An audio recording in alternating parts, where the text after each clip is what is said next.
¿Por qué es esencial reconocer a Jesucristo como el Hijo de Dios? ¿Qué significado conlleva la metáfora pies como bronce bruñido?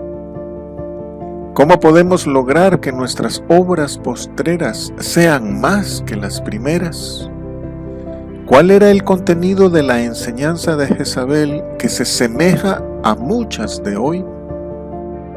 Escribe al ángel de la iglesia en Tiatira, el Hijo de Dios, el que tiene ojos como llama de fuego y pies semejantes al bronce bruñido, dice esto: yo conozco tus obras, amor, fe, servicio y tu paciencia, y que tus obras postreras son más que las primeras. Pero tengo unas pocas cosas contra ti, que toleras que esa mujer Jezabel que se dice profetiza, enseña y seduzca a mis siervos a fornicar y a comer cosas sacrificadas a los ídolos. Esa mujer que se dice profetiza. Estudio del Apocalipsis desde la perspectiva amilenial.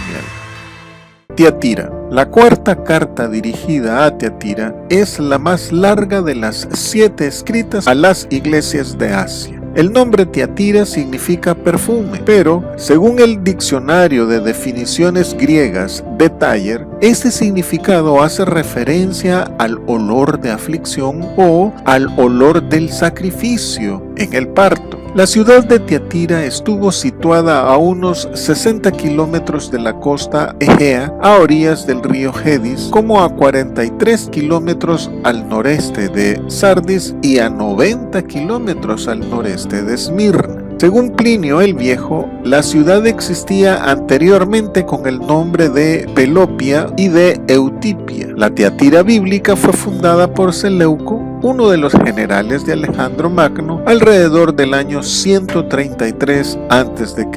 Antes de ser conquistada por los romanos, Tiatira fue una colonia militar macedónica y una guarnición fronteriza. Tiatira era la puerta de acceso a Pérgamo y las tropas macedonias aportadas allí eran de avanzada para proteger a la capital de la provincia. Tiatira no podía encargarse de una defensa prolongada porque estaba en un valle abierto, sin alturas que se pudieran fortificar, por lo que la guarnición solamente buscaba detener al enemigo hasta que Pérgamo estuviera listo para enfrentarse a los invasores. Por esto, la promesa al que venciere, que dice: regirá las naciones con vara de hierro y serán quebradas como vaso de alfarero, puede que refleje la larga historia militar de Tiatira. Por cuanto no estaba en el camino principal, Tiatira nunca llegó a ser una metrópoli o un centro de importancia política especial. Originalmente, Tiatira era considerada como una ciudad santa,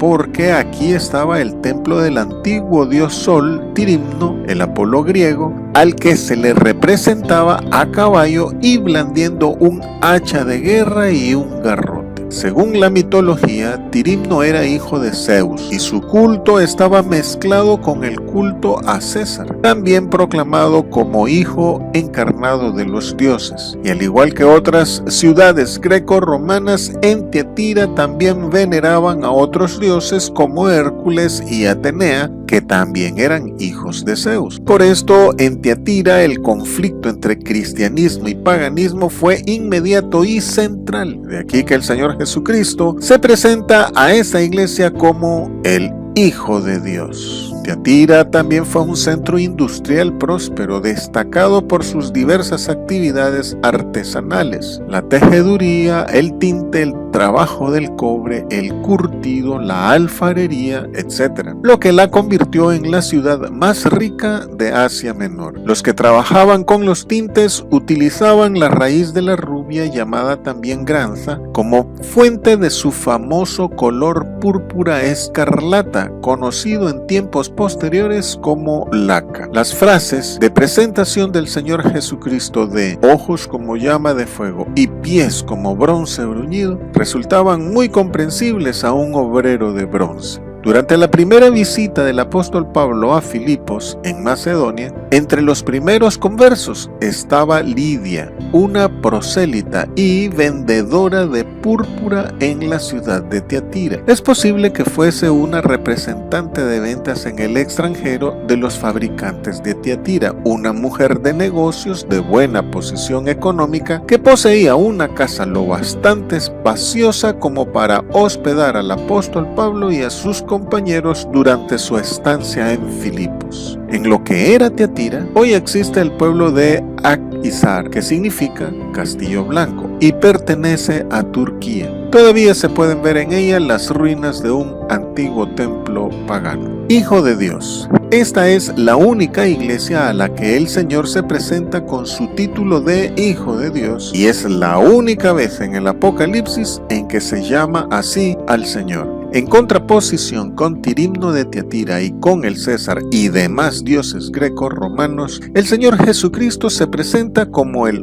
único Hijo de Dios. Algunos manuscritos dicen elegido de Dios, pero esa lectura sigue la teoría adopcionista con una tendencia judaizante que niega la igualdad de Cristo Jesús con Dios el Padre. El profeta Isaías anuncia al Mesías como el siervo elegido, el amado en quien se complace el Señor y sobre quien ha puesto su espíritu. Y el apóstol Mateo dice que esta profecía se cumple en la persona del Señor Jesús al enfatizar la naturaleza del Mesías como siervo. Pero cuando Dios Padre dijo esta misma profecía al Señor Jesús, tanto en su bautismo por Juan como en la transfiguración, le llamó hijo en vez de siervo. Esta diferencia esencial también la recalcó el autor de la carta a los hebreos cuando a Moisés le dice siervo fiel en la casa de Dios, y a Cristo Jesús le llama hijo sobre su casa. Aunque el Señor Jesús se humilló tomando forma de siervo, no por eso deja de ser hijo.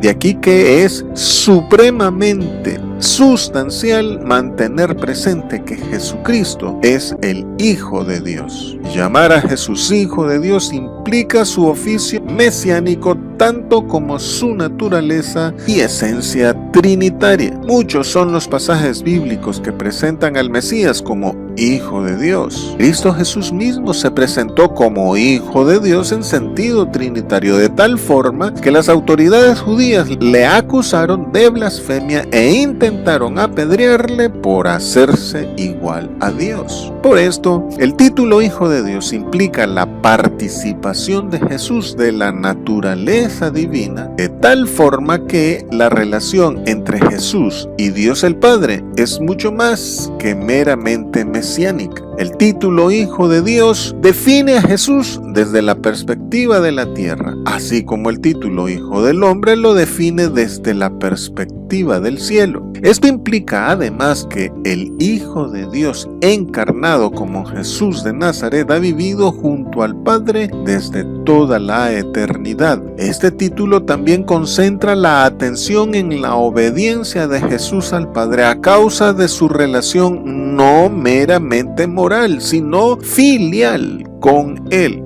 Por esto, Jesucristo como Hijo nunca actuó por sí mismo, sino que solo reprodujo la acción del Padre y reflejó tan perfectamente el carácter de Dios Padre que ver a Jesús es ver al Padre. Pies semejantes al bronce bruñido. Con esta expresión, el Señor hace una referencia y una aplicación espiritual a la industria del bronce que se desarrollaba en Tiatira. Las altas temperaturas en hornos especiales que se necesitan para la fundición del cobre con el estaño y el fragor de la colada y el moldeo son figura de la lucha del cristiano contra el pecado y el mundo. Y el bronce, resultado del fuerte trabajo en el fuego, en sí mismo es símbolo de dureza, resistencia e incorruptibilidad. Así, este título del Señor expresado a la Iglesia señala la necesidad de reproducir la resistencia del Señor Jesucristo ante la presión del mundo, del pecado, de la tentación y de las pruebas. El Señor nos hace el llamado a mantener la estabilidad y la solidez de nuestras convicciones y a no quebrarnos ante la adversidad y las necesidades de la vida a pesar de lo duro de las aflicciones. conozco tus obras. El Señor sabe todo lo de su iglesia, lo bueno y lo malo. Él tiene ojos como llama de fuego. Él escudriña la mente y el corazón.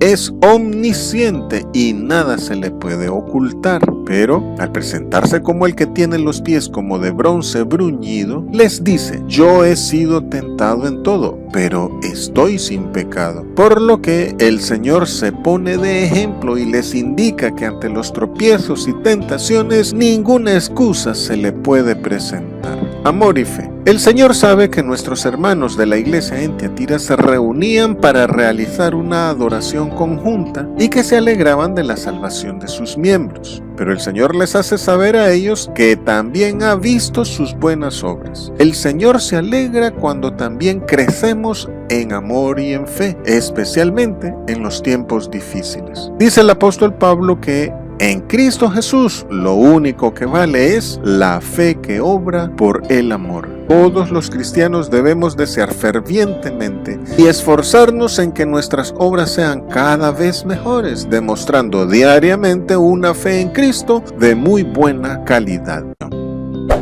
Hagamos que la palabra de Dios corra y sea glorificada. Dale clic en me gusta, suscríbete, haz un comentario y comparte este video para que este contenido llegue a más personas. Servicio y paciencia. El servicio es la ministración realizada a los afligidos, motivados por el amor de Cristo en nosotros. La paciencia es la firme constancia, producto de nuestra lealtad al Señor. Dado que el amor es una sensación interna, el servicio es su demostración externa. Igualmente, la verdadera fe se demuestra mediante la paciencia de la perseverancia, especialmente bajo presión. Obras postreras más que las primeras. Más que alegrarnos de glorias pasadas, debemos construir nuestros logros cada día. Hemos de mantener presente que el Señor nos dará a cada uno según nuestras obras. La iglesia de Tiatira estaba creciendo en su servicio y el Señor Jesucristo los elogia diciéndoles: tus obras postreras son más que las primeras. En el contexto de la apostasía en Tiatira, este reconocimiento indica que su iglesia no ha retrocedido. Su postrer estado es mejor y abunda en agradar al Señor. De la misma manera en la que Tiatira ha escapado de la contaminación del mundo y ha vencido, así hemos de permanecer nosotros en amor, fe, servicio y perseverancia. Toleras. A diferencia de Éfeso, que no soportaba a los malos y que probaba a los que decían ser apóstoles, Tiatira los tolera. La tolerancia de la mala doctrina pone en peligro a la iglesia, al dañar la verdadera fe, contaminándola y adulterándola. Ante violaciones claras de la ley bíblica y de la sana doctrina, el Señor requiere que la iglesia les ponga un alto antes de que éstas la destruyan.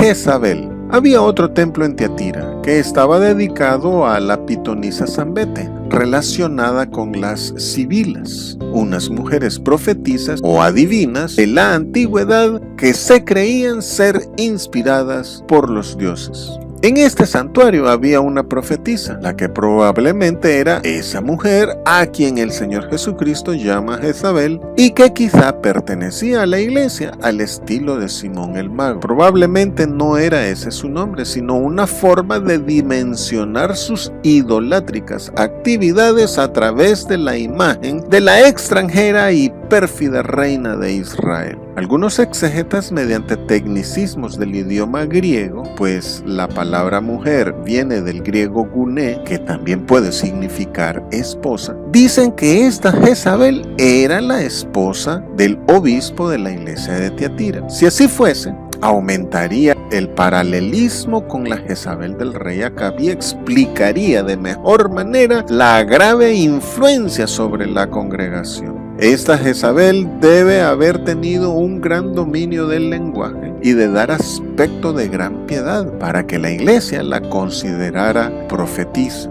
Unos siglos después, Agustín, obispo de Hipona, y el apologista Lactancio citaron a las sibilas, incluyendo a Zambete, como pruebas de que incluso los paganos habían predicho la llegada de Cristo. Eso es lo malo de dejarse llevar por las apariencias y de no probar los espíritus si son de Dios. Que se dice profetiza. Si esta mujer, Jezabel, participaba de los oráculos sibilinos, entonces en realidad era una adivina, no una profetisa, al igual que Balaam y Simón el mago. No es coincidencia que muchos pregoneros de las nuevas y nefastas doctrinas neopentecostales de hoy se hagan llamar profetas, y bajo este falso título hablan de nuevas revelaciones, menospreciando las doctrinas bíblicas fundamentales, llamándolas rudimentos de doctrina, tergiversando lo dicho en Hebreos 5:12 y 6:1. Satanás busca engañar a los escogidos del Señor a través del chantaje espiritual, manipulando el temor de los creyentes a ofender a Dios por rechazar a sus emisarios.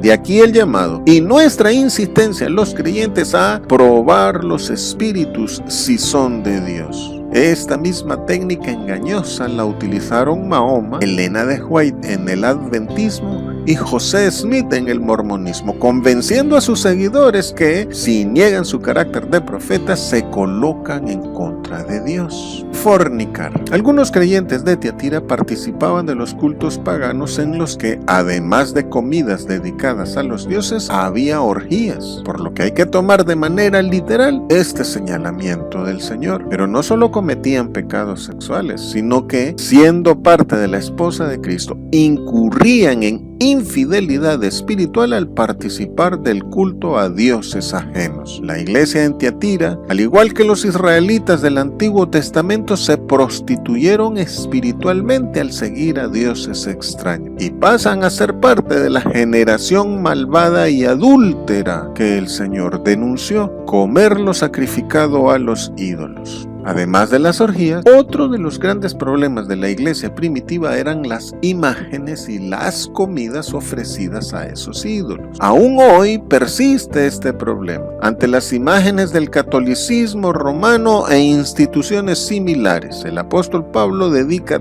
3 capítulos para tratar este asunto. Primera de Corintios, capítulos 8 al 10. Pero la idolatría es más que rezarle a estatuas o imágenes, pues se extiende hasta la valoración de cualquier cosa o persona que ocupe el lugar de Dios en nuestro corazón. Por ejemplo, el poder, el placer, el éxito, el cónyuge, los hijos, una celebridad, etc. Al igual que nosotros, los hermanos de Tiatira no dudaban en que les era necesario abstenerse de lo que había sido dedicado a cualquier imagen de ángel, santo o virgen. Pero el problema idolátrico en la iglesia de Tiatira se complicaba por el hecho de que hasta la carne que se vendía en las carnicerías podía haber sido consagrada a un ídolo. Los sacerdotes del templo pagano no podían consumir toda la carne que les correspondía, por tanto vendían mucho de su parte a las carnicerías. Pero no solo esto, el problema se complicaba aún más en Tiatira porque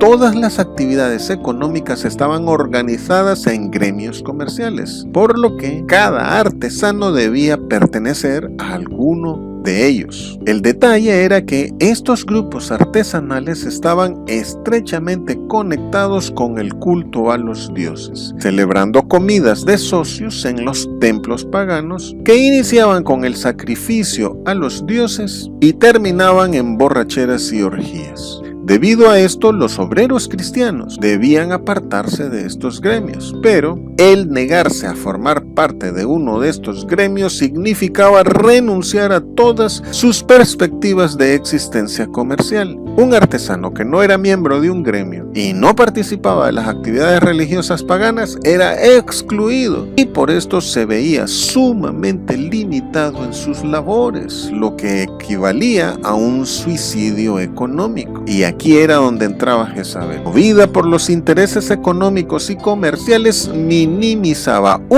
obviaba los principios cristianos. Esa mujer, Jezabel, pregonaba a los creyentes la necesidad de hacer concesiones morales y espirituales en interés de la economía personal. Para esto probablemente usaba el mismo argumento satánico de los dominionistas de hoy. Si eres hijo de Dios, todo es tuyo, arrebátalo. Quizá esgrimía el falso y manipulado argumento antinomianista de que el creyente está libre de la ley, por lo que si no hay ley, no hay pecado. Bien, mal aconsejaba participar del mal y pedir perdón después, obviando que pecar voluntariamente merece un mayor castigo. Así, decía a los hermanos que no tenían por qué aislarse de la sociedad o excluirse de los gremios, y predicaba que ser cristiano no significa ser exclusivos en su culto a Jesucristo. Argumentaba que decir que el César es Señor no perjudicaba en nada y que quemar una pizquita de incienso a Tirino, hijo de Zeus, no era nada, porque un ídolo nada es en el mundo, pues no hay más que un solo Dios. Pero Acán pensó que tomar un manto babilónico no iba a ser tan desastroso, y el rey Saúl creyó que podía usar los animales maldecidos en los sacrificios a Jehová. Similares a Acán y a Saúl son los que participan y se complacen con los inicuos, corrompiéndose con ellos y contaminando la iglesia. Si bien es cierto que un ídolo nada es, la afirmación de que Jesucristo es el único Señor no solo implica que Cristo Jesús es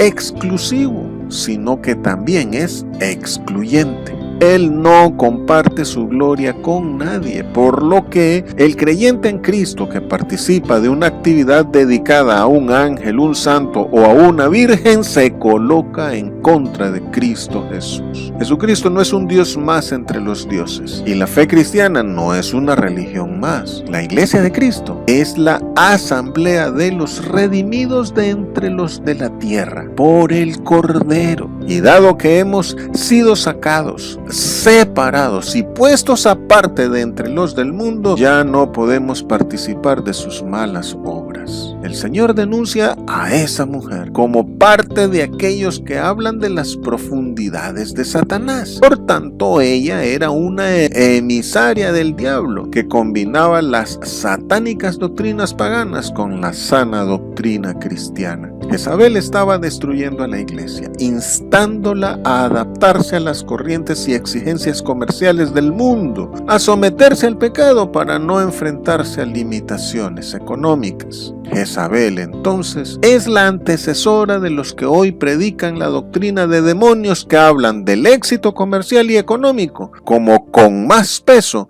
que los principios cristianos.